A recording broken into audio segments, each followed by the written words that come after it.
Hello friend, তোমাদের মাঝে আবারও একটি ইমোশনাল নাটক নিয়ে হাজির হয়ে গেলাম।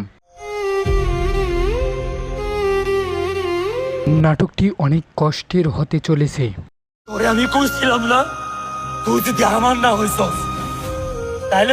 নাটকটির চরিত্রের অভিনয় করেছেন সাগর আহমেদ এবং নাদিয়া আফরিন মিম। নাটকটি মূলত কী কী কাহিনী নিয়ে গঠিত হয়েছে তা জানতে পারবেন এই ভিডিওর মাধ্যমে, তাই চ্যানেলটি সাবস্ক্রাইব করে পুরো ভিডিওটি দেখুন, এক সেকেন্ডও স্কিপ না করে।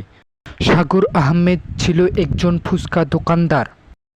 সেখানে নাদিয়া আফরিন মিম ফুচকা খেতে যায় এবং ফুচকা অনেক ভালো লাগে তার। সে থেকে তাদের প্রেম শুরু হয় ধীরে ধীরে। প্রথমে সাগর আহমেদ তার প্রেমের প্রস্তাবে রাজি হয়নি। নাদিয়া আফরিন মিম অনেক কৌতূহল এবং অনেক চেষ্টা করে তাকে প্রেমের ফাঁদে ফেলায়। অবশেষে তারা প্রেম করতে শুরু করে।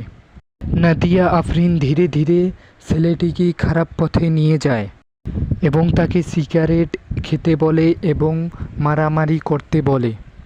এক পর্যায়ে ছেলেটি তার ফাঁদে পড়ে তার ফুচকার দোকান বিক্রি করে, মারামারি করা শিখে এবং সিগারেট খায় এবং ছেলেটি খারাপ পর্যায়ে চলে যায় এবং ছেলেটি গুন্ডা হয়ে যায়।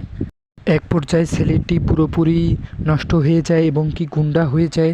তখন মেয়েটি ছেলেটিকে ছেড়ে দেয় এবং তার বাবা মার কথায় সিদ্ধান্ত নিয়ে মেয়েটি বিয়ে করে এবং ছেলেটিকে পুলিশের হাতে ধরিয়ে দেয় এবং পুলিশের হাতে গুলি খেয়ে ছেলেটি এক পর্যায়ে মারা যায়। এ থেকে বোঝা যায় মেয়েটি ছেলেটির সাথে প্রতারণা করে। ভিডিওটি যদি আপনাদের ভালো লেগে থাকে চ্যানেলটি সাবস্ক্রাইব করে পাশে থাকবেন এরকম ভিডিও পেতে।